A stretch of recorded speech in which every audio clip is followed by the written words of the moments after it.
परमेश्वर के दैनिक वचन। यदि त्रित्व की इस अवधारणा के अनुसार काम के 3 चरणों का मूल्यांकन किया जाता है तो 3 परमेश्वर होने चाहिए, क्योंकि प्रत्येक के द्वारा किए गए काम एक समान नहीं हैं। यदि तुम लोगों में से कोई भी कहता है कि त्रित्व वास्तव में मौजूद है, तो वो समझाए कि 3 व्यक्तियों में ये एक परमेश्वर क्या है। पवित्र पिता क्या है? पुत्र क्या है?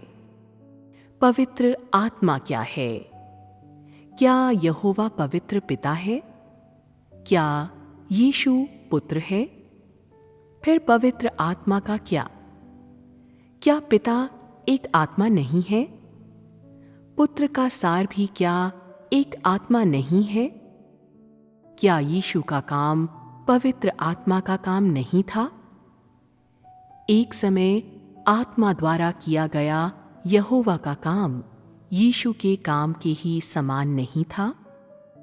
परमेश्वर के पास कितनी आत्माएं हो सकती हैं?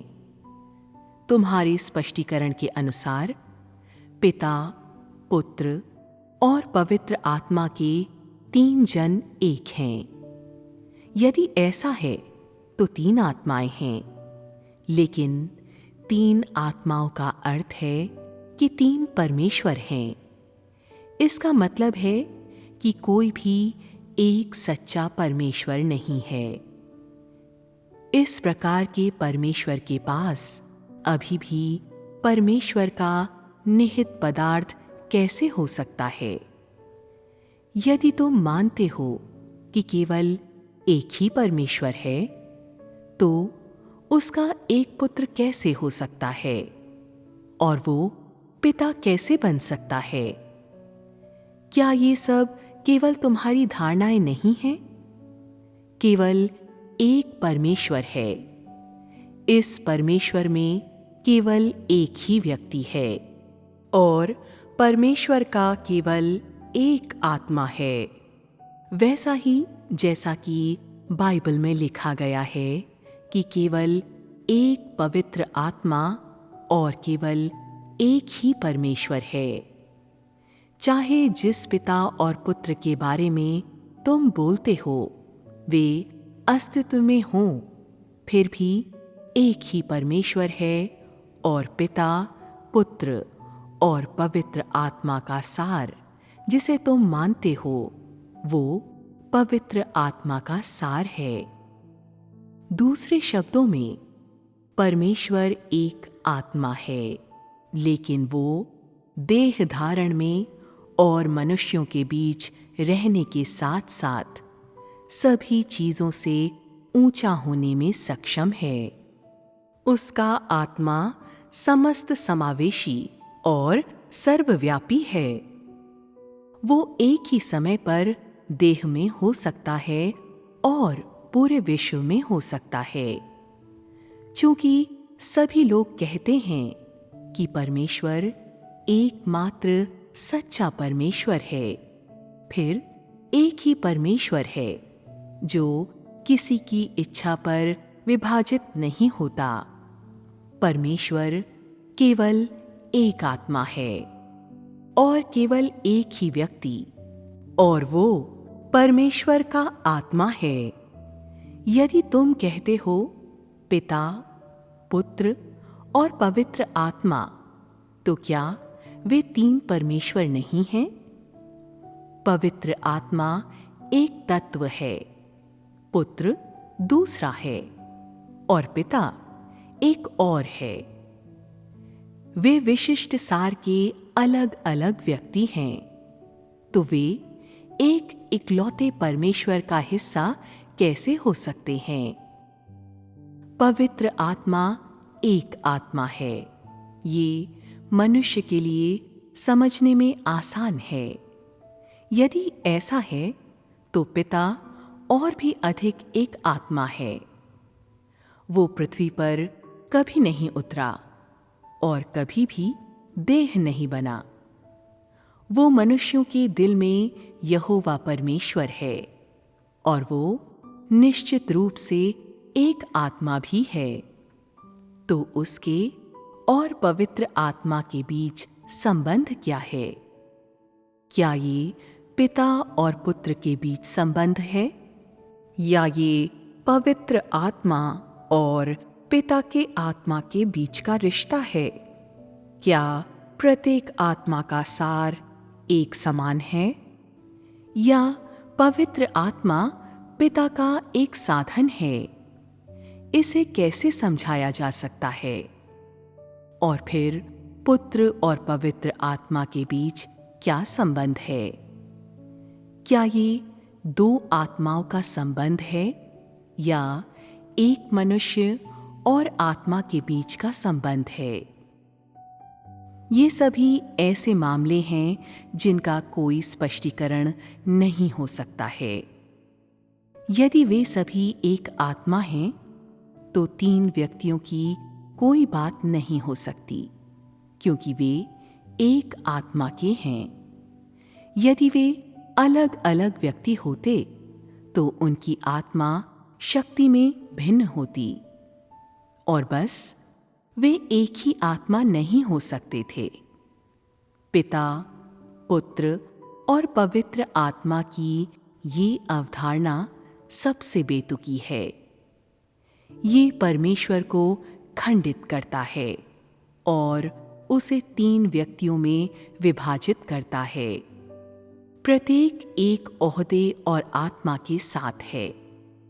तो कैसे वो अब भी एक आत्मा और एक परमेश्वर हो सकता है? मुझे बताओ। आकाश और पृथ्वी और उसके भीतर की सारी चीजें क्या पिता, पुत्र या पवित्र आत्मा के द्वारा बनाई गई थीं? कुछ लोग कहते हैं कि उन्होंने ये सब एक साथ बनाया। फिर किसने मानव जाति को छुड़ाया? क्या ये पवित्र आत्मा था, पुत्र था या पिता? कुछ लोग कहते हैं कि वो पुत्र था जिसने मानव जाति को छुड़ाया था। फिर सार में पुत्र कौन है? क्या वो परमेश्वर के आत्मा का देह धारण नहीं है? एक सृजित आदमी के परिप्रेक्ष्य से देहधारी स्वर्ग में परमेश्वर को पिता के नाम से बुलाता है। क्या तुम नहीं जानते हो कि यीशु का जन्म पवित्र आत्मा के द्वारा गर्भधारण से हुआ था? उसके भीतर पवित्र आत्मा है। तुम कुछ भी कहो, वो अभी भी स्वर्ग में परमेश्वर के साथ एक सार है, क्योंकि वो परमेश्वर के आत्मा का देह धारण है। पुत्र का ये विचार असत्य है। ये एक आत्मा है जो सभी काम करता है। केवल परमेश्वर स्वयं अर्थात परमेश्वर का आत्मा अपना काम करता है। परमेश्वर का आत्मा कौन है?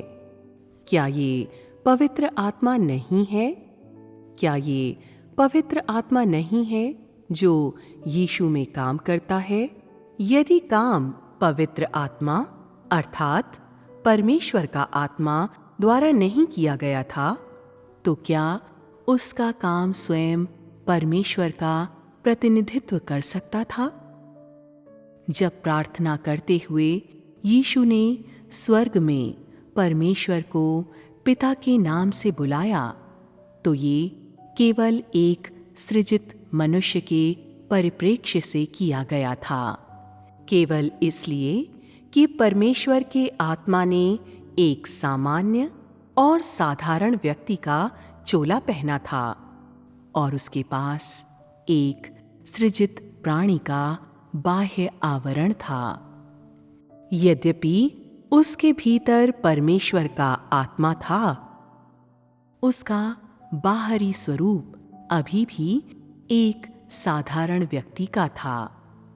दूसरे शब्दों में, वो मनुष्य का पुत्र बन गया था, जिसके बारे में स्वयं यीशु समेत सभी मनुष्यों ने बात की थी। ये देखते हुए कि वो मनुष्य का पुत्र कहलाता है, वो एक व्यक्ति है, चाहे पुरुष हो या महिला। किसी भी हाल में एक इंसान के बाहरी कवच के साथ, जो सामान्य लोगों के साधारण परिवार में पैदा हुआ है। इसलिए यीशु का स्वर्ग में परमेश्वर को पिता बुलाना वैसा ही था जैसा कि तुम लोगों ने पहले उसे पिता कहा था। उसने सृष्टि के एक व्यक्ति के परिप्रेक्ष्य से ऐसा किया।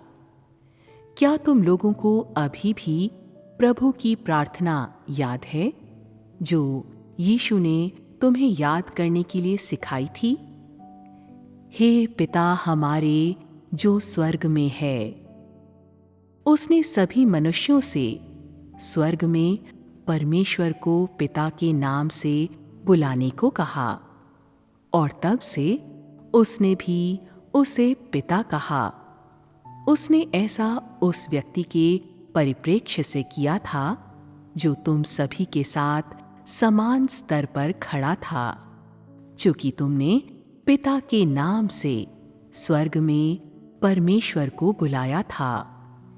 इससे पता चलता है कि यीशु ने स्वयं को तुम सब के साथ समान स्तर पर देखा और पृथ्वी पर परमेश्वर द्वारा चुने गए व्यक्ति अर्थात परमेश्वर के पुत्र के रूप में देखा। यदि तुम लोग परमेश्वर को पिता कहते हो, तो क्या ये इसलिए नहीं है कि तुम सब सृजित प्राणी हो? पृथ्वी पर यीशु का अधिकार चाहे जितना भी अधिक हो, क्रूस पर चढ़ने से पहले वो मात्र मनुष्य का पुत्र था। वो पवित्र आत्मा अर्थात परमेश्वर द्वारा नियंत्रित था और पृथ्वी के सृजित प्राणियों में से एक था, क्योंकि उसने अभी भी अपना काम पूरा नहीं किया था। इसलिए स्वर्ग में परमेश्वर को पिता बुलाना पूरी तरह से उसकी विनम्रता और आज्ञाकारिता थी।